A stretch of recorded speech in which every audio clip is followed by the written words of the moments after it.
ever wondered what it would be like to have your own gold mine, a source of riches, a treasure trove in Aladdin's cave full of jewels, things that sparkle, things of great wealth? Well, after many years of looking, I have found mine.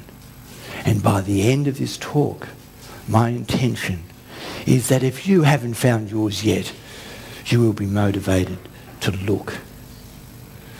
Now, I might have been the golden boy in my mother's eyes, but life wasn't always golden. I was born in the eastern suburbs of Sydney, Malcolm Turnbull's electorate. Suburbs like Double Bay, Double Pay, Rose Bay, Watson's Bay, $20 million mansions on the harbour, private yacht clubs, golf clubs, Mercedes-Benz, BMW, great wealth. But I didn't grow up in one of those houses. I grew up in one of the 18 flats on Ocean Street, next to another block of 18 flats, flanked by another block of 18 flats, mainly inhabited by old people, poor people. And I was one of 4 children that grew up in a 2-bedroom flat. So certainly you couldn't say I was born with a golden spoon in my mouth. My parents, bless their soul, did their job because whatever riches and talents I was born with, they made sure they put a lot of things in on top of that to hide that from me. My father, dominating, controlling, opinionated, a man's man. My mother, compassionate, educated, but anxious, submissive. And so it was in that laboratory, in that test tube, that I grew up. I only found my gold mine recently. I'd been on a lot of searches.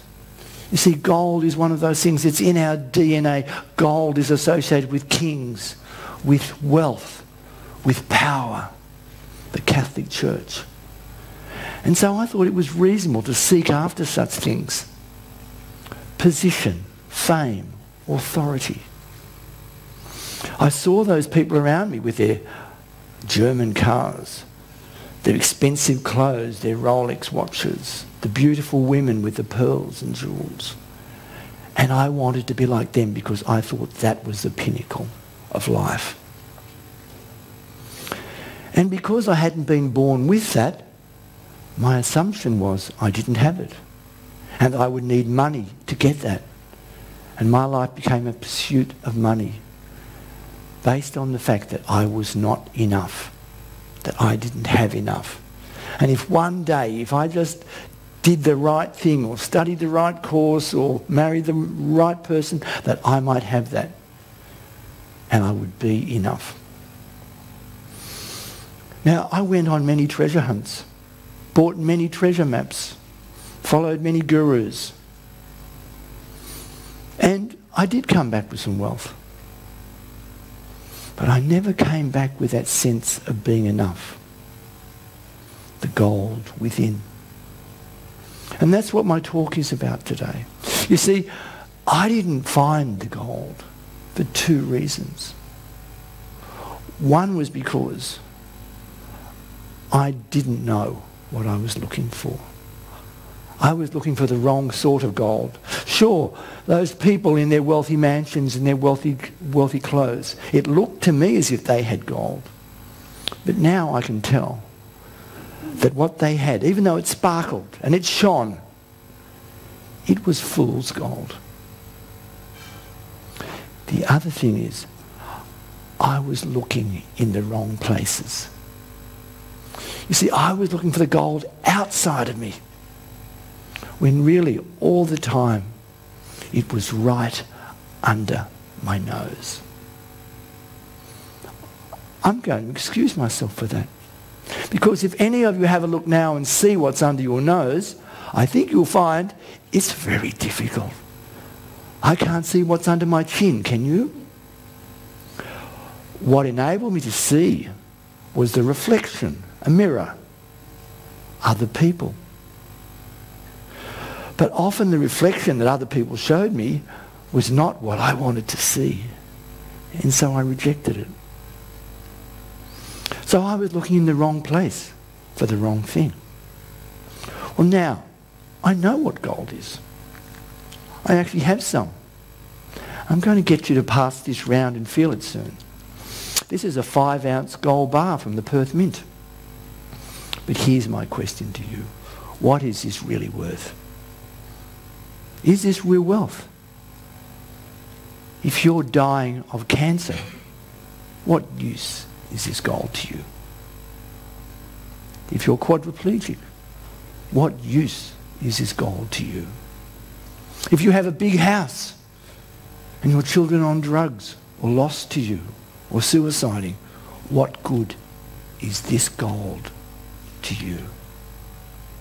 If you have a beautiful wife with fabulous jewels and the best looks in town, everyone agrees she's the most beautiful woman, and you hate each other and your relationship is cold and empty, what good is this gold to you? So I'm just going to pass this around and have a feel of this gold. Thanks. And I'll talk about another gold. I know where you live. If you put it down there, I'll come looking. So, inner gold, how did I find it? Well, I had to dig. I went to workshops. I read books. I meditated. I found people whose lives I admired, who had the things that I thought were useful, the sort of people I wanted to be like. And I asked them questions. What do you do? What's important to you? What should I do? Help me dig up the gold that's inside of me. Now, ultimately, what I found was I had to do some digging. I had to get my hands dirty. I had to face some uncomfortable truths about myself. That, just like my father, I'd become controlling. Like my mother, I'd become anxious and worried. Like my father, I'd become dominating and righteous. And I didn't want to hear that. But when I finally accepted the truth, I was able to dig that away. Now, what was the shovel that helped me dig away these uncomfortable truths about myself? Well, my first shovel was gratitude. You see, I'd been focusing on what I wasn't, the things I didn't have. And when I got my shovel of gratitude, and I looked and I saw that I had 2 legs, 2 arms, 5 fingers. I was healthy. I could stand. I had a roof over my head, clothes on my back, food on the table, a car in the garage with petrol. No one shooting at me. No bombs falling on me. No one trying to kill me. I started to get grateful for what I had. And I became more and more attuned to the riches inside of me. Now, my mind wanted to tell me other things. It wasn't a gold mine. It was a complaint mine, a lemon mine. And as I've worked on my mind, I've slowly turned it into an organism, a machine, something that serves me instead of something that controls me. So I want to tell you a short story about 2 men. One man rushes to his friend's place very excitedly with a gold nugget in his hand and knocks on the door excitedly. And his friend comes to the door and says, "What's up?" And the other man says, "They're digging up gold in Smith's paddock. Come and buy a shovel and let's dig some up." And his friend says, "Have you seen the price of shovels?" So who are you going to be? Are you going to be a person who digs up your own gold? Or a person who complains about the price of shovels, the dirt on your hands, the blisters, the uncomfortable truths? Are you going to have a heart of gold and a mind of gold? Or are you going to be a person of complaint who can't do, who doesn't have, who's not enough. So let me encourage you to get your shovel, get your pick and dig. Do whatever courses, reading you need to do, but look, explore and discover the gold that's in you, because it is there. Gold. It's who you are. It's what you are. It's in your soul. You are indestructible. You are gold.